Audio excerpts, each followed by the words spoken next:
Bonjour Marilyn, Bonjour Priscilla. comment vas-tu? Je vais très bien, un peu stressée, Tu es en santé?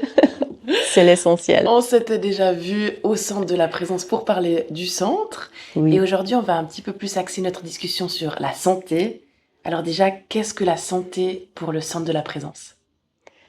il y aurait beaucoup de choses à dire. Hmm, Je vais essayer de on a le temps. synthétiser au maximum ma pensée, ou plutôt mes perceptions. Ce que j'ai envie de dire pour débuter notre rencontre aujourd'hui, c'est que ça fait vraiment de nombreuses années que je m'occupe d'accompagner les gens qui ont perdu la santé. Et ce que j'ai vraiment pu observer durant toutes ces années, c'est que pratiquement toutes ces personnes-là, la première chose qu'elles avaient perdue, c'était le contact avec leur ressenti, vraiment. Ce sont des personnes qui ont, par la vie, par les événements de la vie, eu la tendance à partir dans le mental, à beaucoup réfléchir, à analyser et à se couper complètement du corps. Ce qui fait que pour nous, au centre de la présence, on s'est vraiment rendu compte que la santé, elle est vraiment étroitement liée à notre capacité d'être vraiment en contact avec notre corps et nos perceptions. Voilà. Donc ressentir, c'est quelque chose qui semble simple en apparence et qui pourtant n'est pas si simple que ça parce que nous quittons cette capacité-là à tout moment. Tu vois, là, je peux te poser la question, on est ensemble pour cette interview. Est-ce que toi, là, en ce moment, tu ressens pleinement ton corps, tu ressens ce qui se passe à l'intérieur de toi, ou est-ce que tu es déjà en train de préparer la suite de notre interview, les questions, enfin, c'est pas facile de rester en présence et dans ses ressentis lorsque on est en lien avec quelqu'un ou qu'on est en train de faire quelque chose. Mhm. Et donc, d'être connecté à ses ressentis, c'est déjà être en santé. En tout cas, de développer cette capacité, d'avoir cette capacité effectivement d'être connecté à nos ressentis, c'est déjà un bon début pour prendre le chemin vers la santé parce que si tu es dans tes ressentis, tu vas rapidement percevoir si tu es en train de forcer quelque chose, si tu es en train de pousser tes limites ou peut-être même aussi si tu es en train de te retenir. Et tout ce que tu pourrais pousser ou retenir va créer un déséquilibre en toi et donc une perte d'énergie. La Ouais. santé, elle est en réalité complètement reliée à la notion de l'énergie. C'est-à-dire que si je perds d'énergie, tôt ou tard, je vais perdre de la santé. Mm. Hein. Et puis si j'ai un trop plein d'énergie, c'est comme si je mange trop, tôt ou tard, je risque de perdre ma santé. Mais si je suis affamée, tôt ou tard, je risque aussi de perdre ma santé. Ouais. Voilà. Donc, rester en contact avec les ressentis, ça permet de sentir les limites et puis ensuite de poser des limites et de faire des choix. Lorsque je ressens, je peux choisir, je peux mieux choisir. Je peux sentir par où c'est juste de passer, alors que quand je pense, je suis plutôt en train de me demander par où je vais aller. Mais ça donne pas le même résultat. Si je ressens par où je veux passer, ou si je me demande par où je veux aller, on n'arrivera pas au même endroit. Mhm. Donc ressentir pour agir mieux, pour perdre moins d'énergie, pour nous, c'est en lien avec la notion de la santé. Donc développer cette capacité, c'est une belle manière de pouvoir aller dans la direction de la bonne santé. Donc, si on devait retenir les points importants de ce qu'est la santé au centre de la présence, ça serait quoi? Je dirais que le premier point, c'est d'être capable de ressentir Mhm. pour pouvoir mieux choisir. Voilà, ça me paraît important. C'est là qu'est l'intelligence. L'intelligence, c'est de pouvoir choisir. Et pour pouvoir choisir, j'ai besoin de sentir. Ce sera le chemin qui sera le plus intelligent pour aller vers ma bonne santé. Le deuxième point, je dirais, c'est de pouvoir développer la capacité d'être en contact avec ses peurs. Si je suis en contact avec mes peurs, je vais pouvoir entendre ce qui est important pour moi, où j'ai vraiment envie d'aller et où je vais pouvoir devenir un être créateur. Mais quand je parle de créateur, c'est de créer le renouveau. Créer ce que je n'ai encore jamais rencontré. Et c'est ce qui va m'amener vers l'épanouissement et vers mon unicité. Le troisième point qui me semble important, qui est vraiment en lien avec la santé, c'est d'avoir la capacité d'identifier, on va dire, ma dynamique de la personnalité. Quand je parle de dynamique de personnalité, ça veut dire de pouvoir voir quels sont mes traits de caractère, quels sont les personnages que j'ai créés, quels sont les masques que je porte, hein. Et tout ça, ça va être cet ego qui a besoin de prouver quelque chose, de démontrer quelque chose, hein. Ou cette part de moi qui est apeurée pour pouvoir dépasser ce personnage et rencontrer l'être profond. Ça, c'est le troisième point. Et globalement, la santé, c'est de comprendre que la santé, c'est intimement lié à la compréhension qu'on n'est que de l'énergie. Et donc, c'est bon que je puisse me reconnecter à ce que je suis vraiment, ces mouvements d'énergie, pour devenir justement un être écologique, de faire ce qu'on appelle de l'écologie intérieure. Et c'est cela qui va m'amener vers une pleine santé. Si je deviens écologique, si quand mes trop je les perçois ou quand mes insuffisances je les perçois, je vais pouvoir retrouver le flux du vivant qui est en moi. Et alors là, je vais me diriger vers la pleine santé. Ce qu'il y a aussi, j'ai juste envie de dire quelque chose, c'est que on est dans un monde aussi, c'est aussi ça, la santé, où on valorise beaucoup les leaders. Et puis, chacun trouve un être à suivre, un être inspirant qui va nous montrer le chemin. Alors que la santé, pour nous, c'est également prendre conscience qu'il est l'heure de devenir mon propre leader. De revenir vers moi pour être vraiment en contact avec l'être que je suis, qui est un leader. Voilà. Donc la santé, c'est retrouver son leader intérieur aussi. Ça te parle? Ça me parle, vraiment. Ouais. Ouais. Oser vraiment. Aller voir qui je suis. Ah. En pleine transformation permanente, en évolution, avec beaucoup de possibilités. Donc ma santé, elle est aussi illimitée, à quelque part. Et elle n'est pas en lien avec une performance. Elle est en lien avec mon équilibre intérieur. Voilà. Parfois, je peux beaucoup. Parfois moins. C'est pas grave. Ouais. L'essentiel, c'est que je respecte ce qui est la réalité intérieure. On en revient à ces ressentis. Absolument.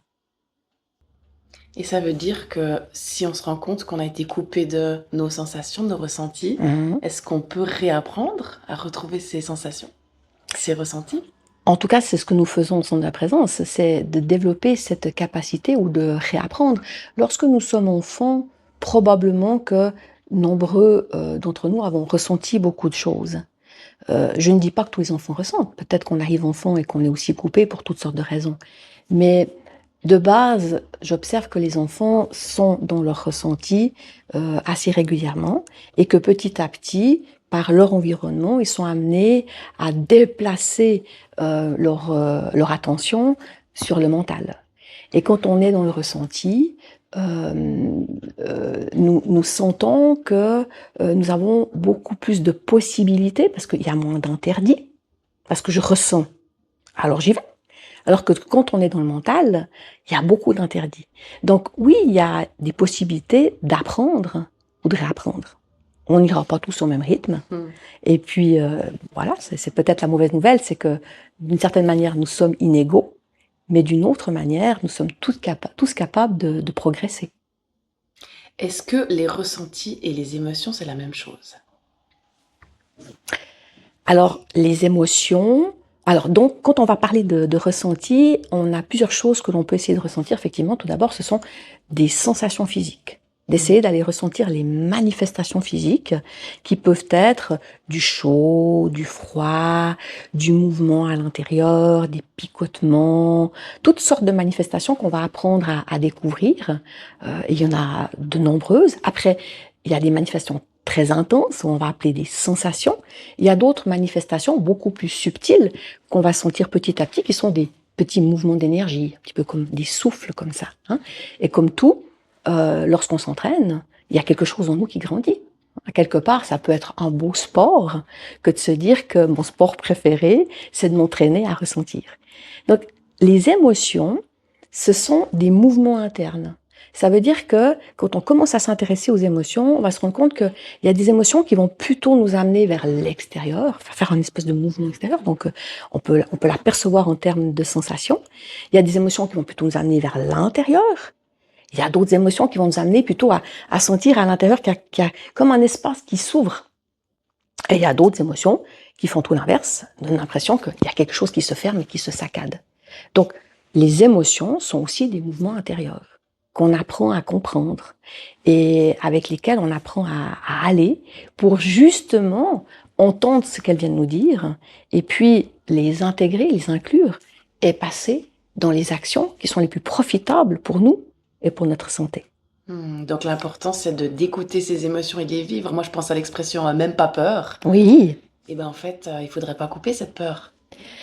Si tu te coupes de ta peur, tu te coupes d'une information, tu bloques de l'énergie, tu vas d'une certaine manière te tendre, et tout être qui est tendu, c'est comme une catapulte. Un jour, si la catapulte elle est tendue au maximum, l'élastique, elle risque de casser. Ouais. Moi, je t'ai déjà entendu dire cette phrase, je ressens donc je suis. Est-ce que tu serais d'accord de nous parler de ça? Oui. Ça va tout à fait en lien avec ce que tu es en train de nous dire. Absolument, j'aime bien, c'est un petit clin d'œil parce que c'est vrai que ben voilà, on est beaucoup à avoir entendu la phrase de Descartes qui a dit je pense donc je suis. Bien sûr que lorsque je pense, je suis quelqu'un, je suis un personnage qui pense des choses. Et je vais, avec cette pensée, pouvoir faire des choses. Mais ce personnage, aussi bizarre que ça puisse paraître, ça n'est pas qui je suis. Ce personnage, c'est un être qui s'est construit parce qu'on lui a transmis des valeurs, des croyances, et puis il s'est développé cette personnalité pour traverser la vie en mode survie. C'est-à-dire, voilà, ce personnage m'aide à me protéger. Voilà, m'aide à réussir quelque chose. Hein. Ce personnage, il a une utilité, c'est que effectivement, il me protège, mais il me maintient également dans un mode de survie. Alors que quand je vais basculer vers je sens, alors je suis plus dans le personnage, je suis dans la réalité.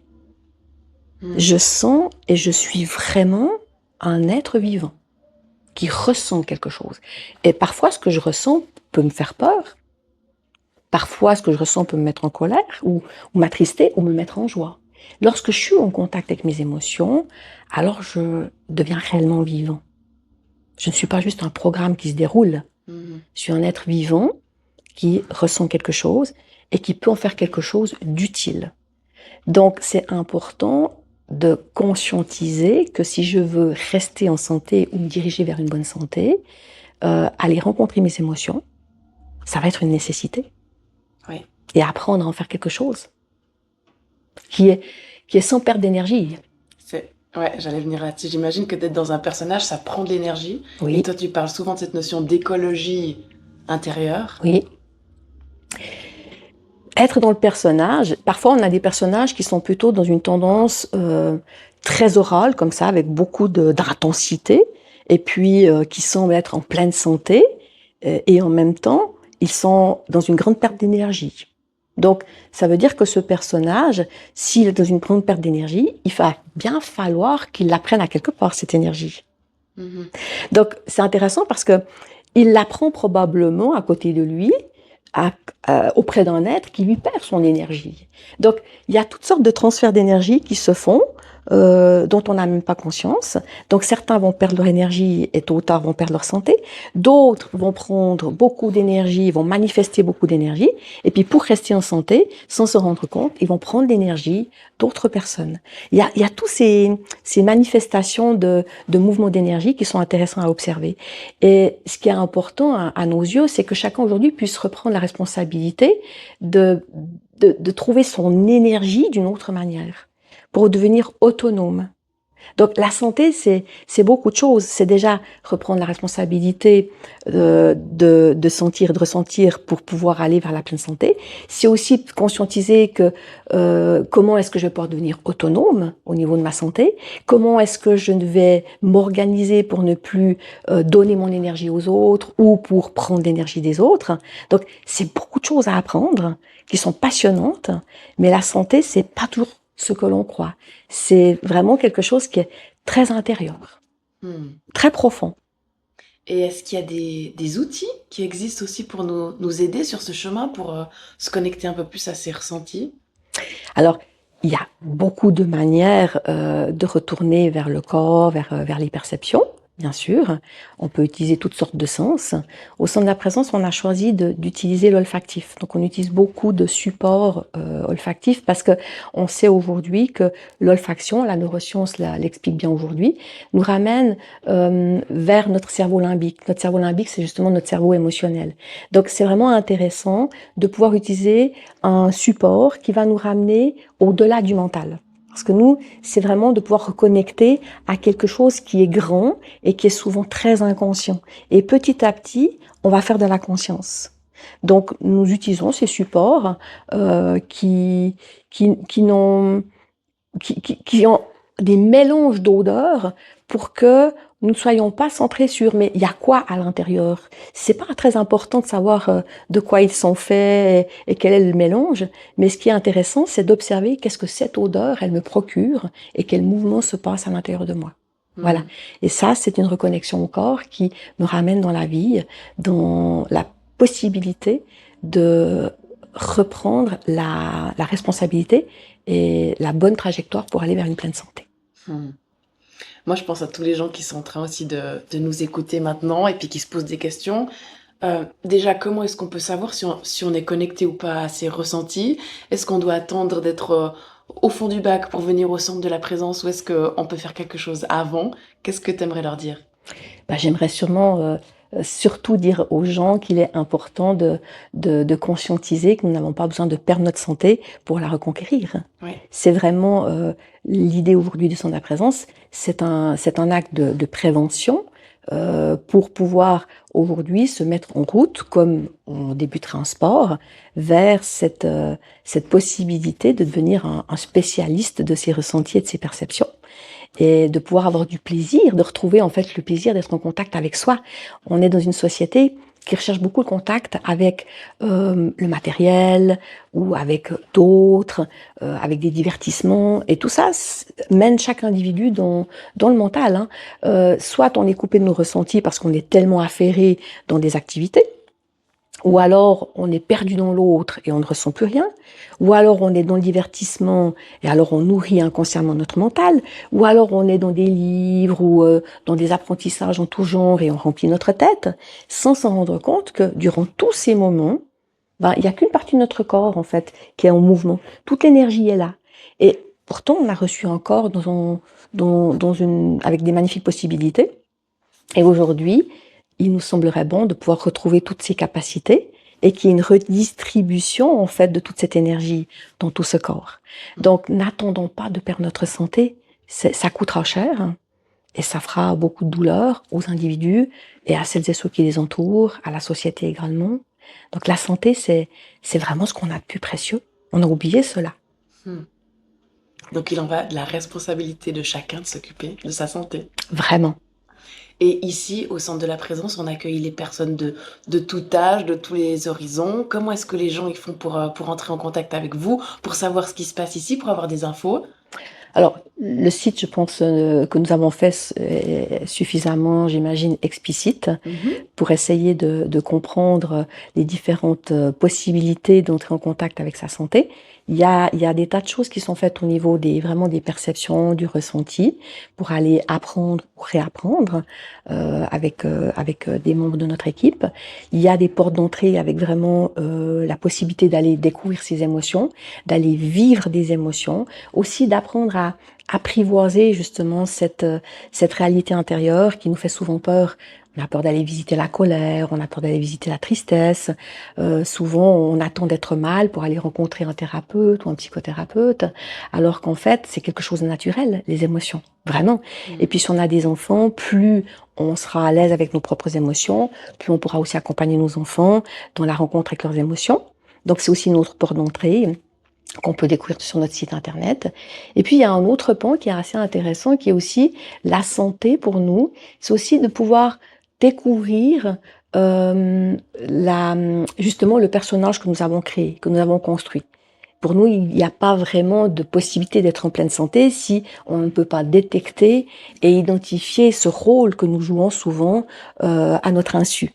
Donc, il y a un certain nombre d'ateliers, de cours qui sont prévus pour faire une rencontre avec cette personne que nous sommes construites, aller apprendre à identifier les comportements, découvrir les traits de caractère que nous avons mis en place et surtout de rencontrer les peurs cachées.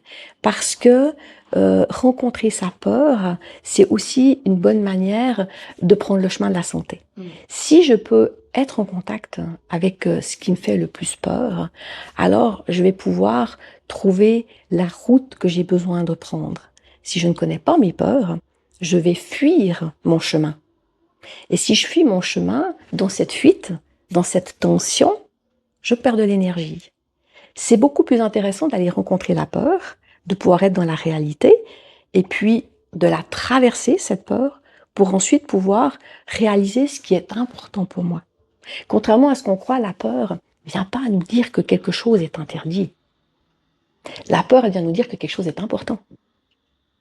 Vous voyez, si un enfant, par exemple, a envie de sauter les 3 mètres ou les 5 mètres ou les 10 mètres, en général, la première chose qu'il va ressentir, c'est de la peur. Cette peur, elle n'est pas venue dire « Attention, n'y va pas ». Elle est en train de dire « Tu as besoin de vivre cette expérience, vas-y pas n'importe comment, mais trouve le chemin par où tu vas passer pour y aller ». Et c'est là que cette énergie qui est en nous, de vie, elle va pouvoir se manifester et que la joie va pouvoir s'exprimer. Si je peux faire face à mes peurs, si je peux trouver le chemin par où je passe, alors je vais aller vers l'épanouissement. Et l'épanouissement, c'est le meilleur moyen d'être en pleine santé. Tu vois?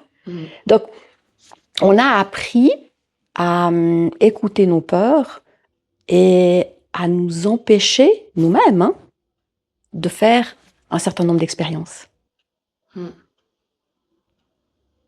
Donc pour nous, vraiment, la mauvaise santé, c'est assez vite à détecter. Si je suis coupée de mes ressentis, tôt ou tard, je serai en mauvaise santé. Si je suis coupée de mes émotions, si je suis coupée de mes peurs, tôt ou tard, je serai en mauvaise santé. Parce que il y a quelque chose en moi qui va se contracter, qui va se tendre, et il va y avoir à mon insu toute une perte d'énergie qui va m'amener peut-être un jour à somatiser, ou qui va m'amener à compenser par mon personnage, qui va me donner l'illusion que tout va bien, alors qu'au fond, je ne vis pas vraiment, parce que je ne m'accomplis pas. J'entends pas mon essentiel. Oui. Et moi qui ai participé aux ateliers du Centre de la Présence, ce que je trouve aussi extraordinaire qu'on vit ici, c'est que c'est une zone aussi sécuritaire pour aller visiter ces émotions qu'on connaît pas, parce que ça peut aussi faire peur de se retrouver avec toutes ces infos, et aussi d'avoir un regard extérieur pour nous aider à voir nos personnages, parce que c'est pas toujours facile de de les voir, ces personnages. Et puis c'est ce que tu disais avant, c'est des fois on croit que tout va bien, et c'est souvent là que tout ne va pas bien. Donc pour les gens qui Absolument. nous écoutent, même si vous pensez que tout va bien, pensez à faire un petit tour au centre de la présence quand même. On Merci est, on est beaucoup, très doués, Marilyn. mais volontiers pour toutes ces belles questions que tu peux nous poser pour me permettre de partager quelque chose qui me semble aujourd'hui presque une urgence, hein, Hmm. dans ce monde occidental. Ça me paraissait aussi important de dire que le plus dangereux, à mon sens, c'est lorsque nous sommes tellement habitués à notre personnage Hmm. que nous ne rendons même plus compte que nous sommes dans une certaine souffrance et que nous considérons que ce que nous vivons est normal. Voilà. Et c'est pour ça que le regard des autres, le groupe est extrêmement important parce qu'on a tellement nous on appelle ça les trous dans la raquette, on a tellement de zones aveugles que sans une équipe, un groupe autour de nous, on va rester dans nos illusions. Hmm. Et on aime bien penser que tout va bien. Ouais. Et c'est bien parce que nous pensons que tout va bien que tôt ou tard nous allons rencontrer un mur et que quand l'accident aura lieu ou que la maladie se sera exprimée, on se rendra compte que mais tout n'allait pas si bien. Voilà. Donc c'est comme si maintenant il était l'heure qu'on puisse acquérir des nouveaux réflexes, des nouveaux comportements. Et c'est pas, bien au contraire, c'est pas tragique, c'est pas dramatique, c'est pas horrible de se dire mais en fait tout ne va pas bien. Non, c'est juste la réalité. Tout ne va pas bien. Et si je m'occupe et je suis curieux d'aller regarder, mais qu'est-ce qui va pas? En quoi je suis pas connectée à moi? Qu'est-ce qui m'empêche d'aller dans mes ressentis? Qu'est-ce qui me coupe de mes émotions? Qu'est-ce qui fait que je reste dans mon rôle, dans mon personnage, avec mes masques, avec mon ego? Eh bien, à ce moment-là, je vais découvrir mes peurs. Et si je découvre mes peurs, ben, je vais découvrir mes besoins. Je vais découvrir quels sont les prochains pas que mon être profond, il a besoin de faire, ce qu'il a vraiment besoin de vivre. Le besoin, il est bien caché au fond de nous. Aujourd'hui, par exemple, on voit beaucoup de gens qui sont perdus, qui se posent beaucoup de questions, où je vais aller, qu'est-ce que je vais faire. Ça va être difficile de découvrir ce que l'on va avoir envie de faire si on reste dans le mental. C'est pas la tête qui sait. Hmm. C'est une part beaucoup plus profonde. Marilyn, moi j'aimerais revenir sur une notion. Tu as parlé avant d'être créateur de sa vie. Mhm. Et moi, j'ai l'impression d'être créatrice de ma vie parce que je fais plein de trucs, j'ai plein de projets, je crée, je fabrique. Mhm. Mais est-ce que c'est vraiment ça, être créateur de sa vie? C'est une très belle question. Oui. Et j'aime bien parce que tu vois, je vais pas me permettre de dire si tu es créatrice ou pas de ta vie, bien évidemment, mais je trouve intéressant que tu te poses cette question. Et puis, c'est intéressant que tu utilises aussi le mot fabriquer. Ouais. Parce que tu vois, créer et fabriquer, c'est pas pareil. Et si on prend, peut-être je vais me relier à la notion de l'intelligence, donc j'avais évoqué tout à l'heure en disant hein, qu'est-ce que c'est l'intelligence? C'est que parfois on peut croire que l'intelligence c'est une somme de connaissances accumulées, et puis ben, qu'il y a beaucoup d'intelligence, et c'est avec cette somme de connaissances, et tu as accumulé beaucoup de connaissances, tu vas pouvoir peut-être fabriquer beaucoup de choses, mais tu feras toujours référence à ton passé, à ce que tu as appris dans le passé. Et ici, c'est ce que l'on aimerait amener dans la notion de la création, c'est de comprendre que l'intelligence, la pure intelligence, c'est réellement la capacité de pouvoir choisir un chemin qui va être vraiment fondamentalement nouveau, ça va vraiment être quelque chose que tu n'auras jamais connu, tu n'auras jamais rencontré, et qui va en plus être dans une écologie intérieure. C'est cela que l'on a envie de pouvoir transmettre. Et que créer est étroitement lié avec cette capacité d'intelligence, de perception de cette trajectoire écologique. Et cette trajectoire va t'amener vers quelque chose que tu n'as jamais vécu et qui est en plus complètement unique, qui t'appartient pleinement, parce que seul ton être peut exprimer cela. Et ce n'est plus une fabrication, c'est l'expression unique de toi. Hmm. Ça te parle? Oui. Oui? Du coup, c'est complètement différent que ce que je fabrique. Alors c'est toi qui vas pouvoir regarder cela. peut-être sentir justement les nuances. Est-ce que tu as l'impression effectivement que tu es tourné vers le passé et puis que tu fabriques quelque chose, ou est-ce que tu as vraiment l'impression que tu es en train de sentir une trajectoire et que tu y vas? Et c'est pour ça aussi que la bonne santé, pour moi, elle va être étroitement liée à une notion d'agilité. Plus je vais vers la santé, plus je deviens un être agile, tu sais. Je peux passer par plein d'endroits. Alors que quand je suis dans ma tête, il y a plein d'endroits qui me sont interdits. Il y a plein d'endroits où j'ai pas le droit d'aller. J'ai pas le droit de passer, j'ai pas le droit d'explorer. Parce que j'ai des mémoires d'interdits. J'ai des impossibilités. Lorsque je rentre dans cette intelligence-là, je ne fais pas référence au passé, donc je n'ai plus d'interdit. Je suis pas en train de dire qu'on va faire n'importe quoi. C'est que justement, je vais faire le meilleur pour l'être que je suis. Et ça va respecter pleinement et entièrement ma santé. Et en plus, ça va être au service de tous. Et c'est donc ça, être créateur de sa vie. Pour nous, c'est ça. Donc toi, tu dis que c'est pas la tête qui sait, c'est le corps. Et qu'est-ce que tu entends par là?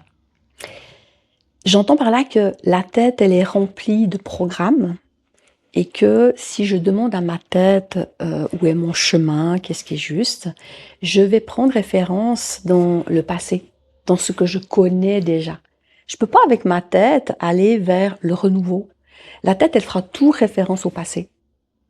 Tandis que le corps, lui, si je lui demande de quoi il a besoin, où est-ce qu'il a besoin d'aller, le corps, lui, il a cette capacité, puisque lui, il est connecté à tout ce qui m'entoure, hein, on est dans la réalité des perceptions, il est capable de me montrer le chemin du renouveau.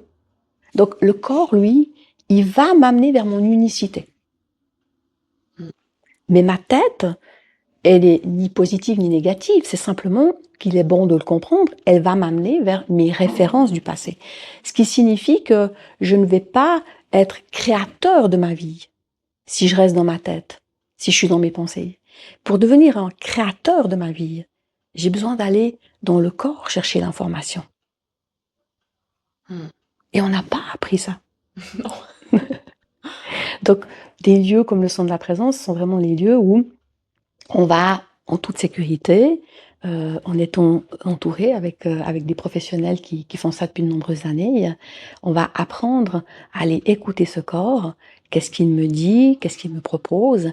Et puis, à tout moment, la tête, elle va essayer de reprendre le contrôle. Puis elle va dire, ah non, non, ça va pas, ça on n'a pas le droit, ça tu peux pas, ça c'est pas bien, ça c'est dangereux. Et c'est pour ça que c'est bon d'être plusieurs, c'est bon d'être accompagné pour pouvoir redonner de plus en plus la possibilité au corps de montrer le chemin et que ma tête s'habitue aussi à lui faire confiance. Tu vois? Ouais, et j'ai l'impression que par rapport à la médecine d'aujourd'hui, c'est tout à fait complémentaire. C'est vraiment complémentaire. Nous, on constate également depuis de nombreuses années combien le monde de la médecine est en souffrance. Tous les professionnels sont absolument débordés. Et puis, le but d'un travail que nous pouvons faire au centre de la présence, c'est vraiment de pouvoir faire de la prévention et d'éviter que les personnes aillent ensuite faire de la consultation de manière curative. Parce qu'il serait bon de pouvoir peut-être, comme dans certains pays, aller chez le médecin pour vérifier que tout va bien, par exemple, hein, pour constater que je suis en bonne santé, plutôt que d'aller chez le médecin quand tout s'est installé de manière compliquée et qu'on va rentrer dans des grands traitements. Nous considérons au sein de la présence que nous sommes là pour permettre à tout un chacun d'aller bien, y compris le monde de la santé, qui est complètement épuisé et qui a bientôt plus de temps ou plus de place pour accompagner les uns et les autres à récupérer leur santé. Il y a vraiment un travail en amont qui peut être fait pour éviter la souffrance de toutes et de tous, y compris les professionnels de la santé. Donc, on a parlé de prévention et de complémentarité avec la médecine, mais est-ce que tu peux préciser un peu cette complémentarité? Volontiers. J'ai vraiment travaillé depuis de nombreuses années avec des personnes qui étaient, pour certaines, atteintes dans leur santé. Et ce que j'ai pu observer, c'est que plus l'individu va aller se connaître, se rencontrer, se reconnaître, se ressentir, et puis il pourra faire équipe avec son médecin. C'est intéressant que le médecin reste le professionnel de la santé. Nous, on n'est pas médecin au sein de la présence. Par contre, on est exercé depuis de nombreuses années à être dans nos ressentis, dans nos perceptions, dans nos émotions, accompagner les gens dans les émotions, à être expérimenté dans les questions liées à la personnalité. Et donc, nous pouvons accompagner les personnes atteintes de leur santé pour qu'elles puissent mieux se connaître, être en contact avec elles-mêmes et dans un meilleur dialogue avec le médecin. L'idée, c'est de permettre que tout le dispositif se porte mieux, que tout le monde puisse mieux se comprendre, que tout puisse être plus fluide. Donc le médecin, il a ses connaissances qui vont être très utiles pour son patient, et le patient, il a ses capacités de perception. Et cette équipe peut devenir gagnante à partir du moment où ils font un. Et où le patient a repris la responsabilité de sa santé. C'est pas le médecin qui est responsable du patient. C'est chacun qui est responsable de lui-même. Donc, le son de la présence est vraiment là dans une perspective d'unité. Pas seulement de complémentarité, mais aussi d'unité, de fluidité. Oui, puis de toute façon, personne ne se connaît mieux que soi-même. Donc, si on fait le travail. Si on fait le travail, ouais. Parce que malheureusement, aujourd'hui, peu de monde se connaissent vraiment. Peu de monde se ressentent vraiment. Et donc, vont donner la responsabilité à quelqu'un d'autre de leur santé. Or, si je souffre, c'est moi qui souffre. C'est pas l'autre. Donc, je prends la responsabilité de ma souffrance. Je prends aussi la responsabilité de ma guérison, de mon évolution, de ma transformation. Et évidemment que sur le chemin, je peux avoir besoin des connaissances et parfois aussi de la posture de perception de celles et ceux qui ont développé des capacités qui peuvent être pleinement utiles pour que je redevienne le leader de moi-même, le leader de ma vie, le leader de ma santé et ensuite le leader de ma trajectoire de vie. Donc, complémentaire et en même temps dans cette idée d'une unité. Et c'est aussi dans l'idée de sortir de jeux de pouvoir. Tu peux préciser ça? C'est-à-dire qu'à un moment donné, je peux me mettre plutôt en position de victime, mais si je me mets en position de victime dans ma maladie, automatiquement, en face de moi, potentiellement, il peut y avoir quelqu'un qui va prendre une surresponsabilité, et ce sera bon pour personne, ni pour la personne qui est en charge du suivi d'un patient, ni pour la personne en situation de perte de santé. Parce qu'à un moment donné, chacun doit pouvoir rester dans sa responsabilité, dans un bon équilibre. Le patient doit prendre la responsabilité de sa guérison. Ouais. C'est jamais bon, les jeux de pouvoir. Ça n'aide personne. Donc, si on devait résumer les points importants, quelle est la posture juste quand on n'est pas en santé? La posture juste quand on n'est pas en santé, c'est une grande question. Déjà, on peut venir au centre de la présence. Par exemple, c'est une possibilité. C'est-à-dire déjà d'apprendre à accueillir cette réalité, qu'est-ce qu'elle me fait, cette réalité, et de prendre la responsabilité dans une globalité de mon être physique, émotionnel, psychologique, d'aller vers du mieux. Et ce mieux, il sera en lien avec ma conscience que je suis de l'énergie, avec la conscience que j'en perds trop parfois, et puis que j'apprenne à ressentir tout cela pour me donner un maximum de chances de pouvoir guérir le mieux que je peux. Parce que quand quelque chose nous est arrivé, parfois, on ne sait pas ce qu'on sera capable de récupérer. Et l'idée, c'est de pouvoir faire le maximum pour récupérer le maximum. Et cela, c'est une posture de responsabilité, d'entraînement, d'autonomisation, d'oser s'engager peut-être sur des chemins que je ne connais pas, justement. Des chemins nouveaux, mais que je sens juste pour moi maintenant. Donc, c'est c'est beaucoup de choses lorsque je perds ma santé. Ouais. C'est un gros défi lorsque j'ai perdu ma santé. Et c'est pour ça qu'il nous semble important de se rendre compte que n'attendons pas de la perdre, parce que si je la perds, tôt ou tard, je vais prendre beaucoup de temps et beaucoup d'argent pour la récupérer, et je ne sais même pas ce que je pourrais récupérer. Ça restera quelque chose aussi avec une incertitude. La certitude, par contre, que si dès mon plus jeune âge, je prends soin de ma santé, je mets cela en priorité, je comprends que c'est mon essentiel, que le meilleur parcours que je puisse faire, c'est celui où je vais gagner ma santé et où je vais aller au-delà de mes peurs pour aller vers l'épanouissement. Eh bien, je pense que ce sera des trajectoires qui seront beaucoup plus intéressantes pour les individus et pour la société de demain. Pour nous, c'est vraiment l'avenir, c'est là qu'est le futur. C'est pas ce que je vais faire qui est important. C'est qui je vais être qui est important. Oui. Et j'imagine qu'on peut faire aussi tout ça dans la joie. C'est pas forcément de la souffrance que d'aller Absolument. visiter tout ça. C'est le but que ce soit que dans la joie. Vraiment, on s'amuse, on joue. Évidemment, c'est toujours l'ego qui n'aime pas reconnaître certaines choses. Mais on va rapidement arriver à rigoler, même dans ces moments-là, quand on se rend compte que l'ego est rentré dans sa toute-puissance et puis qu'il se met en colère. Voilà. Mais ce sont des choses qu'on va rapidement déjouer si on s'entraîne régulièrement. Et puis, on se rend compte que c'est tellement agréable de retrouver ce mouvement intérieur et puis de se libérer de cadres, de systèmes qui sont des carcans qui nous coupent justement de la joie. C'est l'inverse. On est, sans se rendre compte, coupé de la joie, alors que quand on rentre dans ce travail, on va redécouvrir ou découvrir pour la première fois ce qu'est vraiment la joie. C'est un paradoxe. Okay, ouais, ça fait envie. Merci Merci beaucoup. Marilyn Merci pour Priscilla. ce moment. Et on encourage toutes les personnes qui nous écoutent à venir au moins se renseigner sur ce qui se passe au Centre de la Présence et à passer faire un petit coucou et s'inscrire dans les différents ateliers qui sont proposés ici. Merci et bienvenue, j'espère. À bientôt. Merci, à bientôt Marilyn. Merci Priscilla.